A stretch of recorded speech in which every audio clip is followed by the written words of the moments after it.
Patrick Henry, 1775. No man thinks more highly than I do of the patriotism as well as abilities of the worthy gentlemen who have just addressed the House. But different men often see the same subject in different lights, and therefore I hope it will not be thought disrespectful to those gentlemen if, entertaining as I do opinions of a character very opposite to theirs, I shall speak forth my sentiments freely and without reserve. This is no time for ceremony.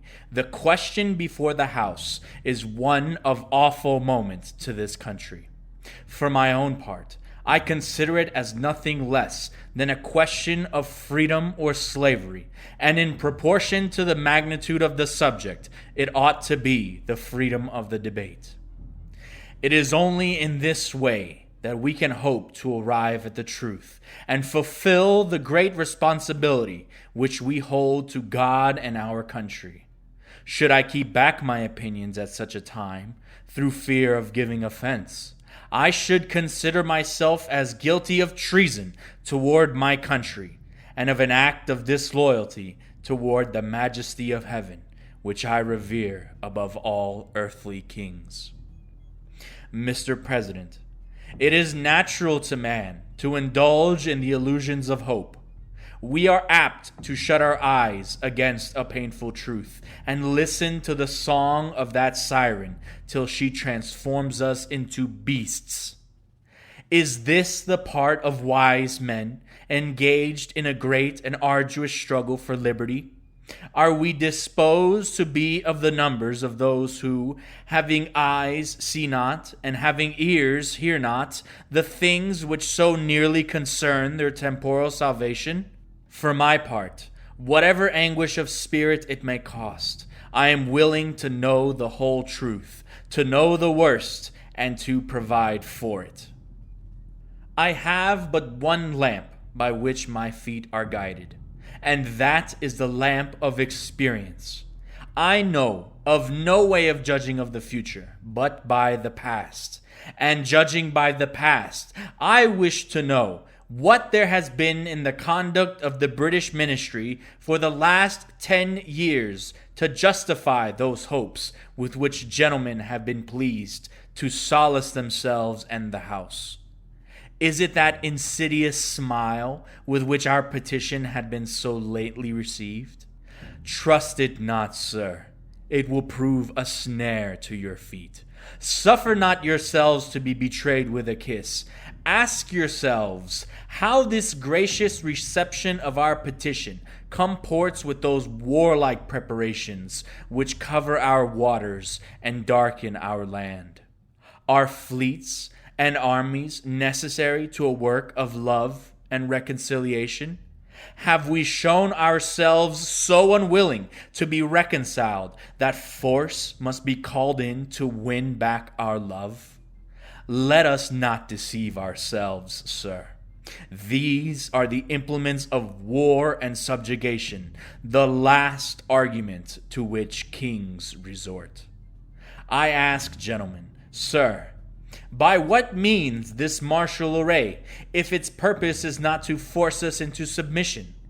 Can gentlemen assign any other possible motive for it? Has Great Britain any enemy in this quarter of the world to call for all this accumulation of navies and armies? No, sir, she has none. They are meant for us. They can be meant for no other. They are sent over to bind and rivet upon those chains which the British ministry have been so long forging. And what have we to oppose them? Shall we try argument? Sir, we have been trying that for the last 10 years. Have we anything new to offer upon the subject? Nothing. We have held the subject up in every light in which it is capable, but it has been all in vain. Shall we resort to entreaty and humble supplication? What terms shall we find which have not been already exhausted? Let us not, I beseech you, sir, deceive ourselves. Sir, we have done everything that could be done to avert the storm which is now coming on. We have petitioned.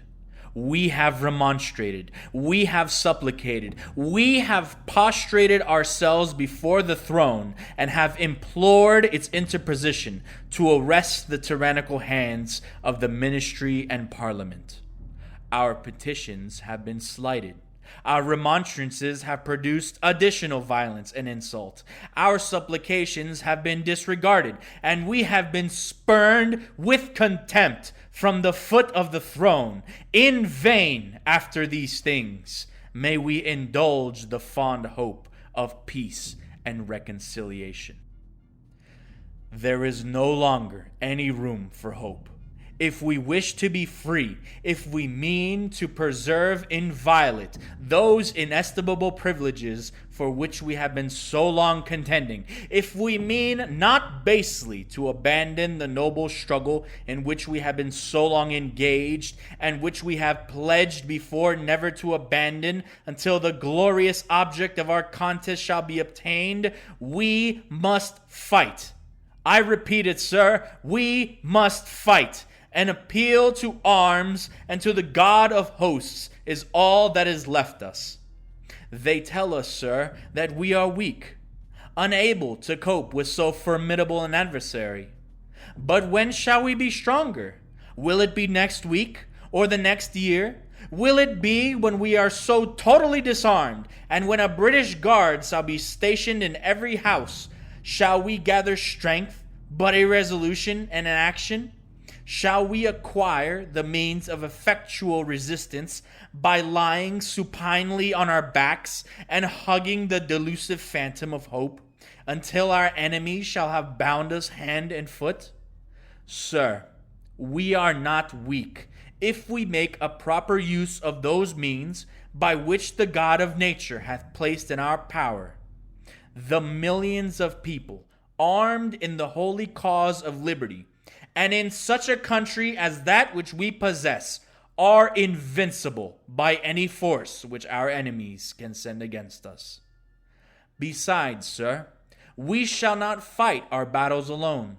There is a just God who presides over the destinies of nations, and who will raise up friends to fight our battles for us.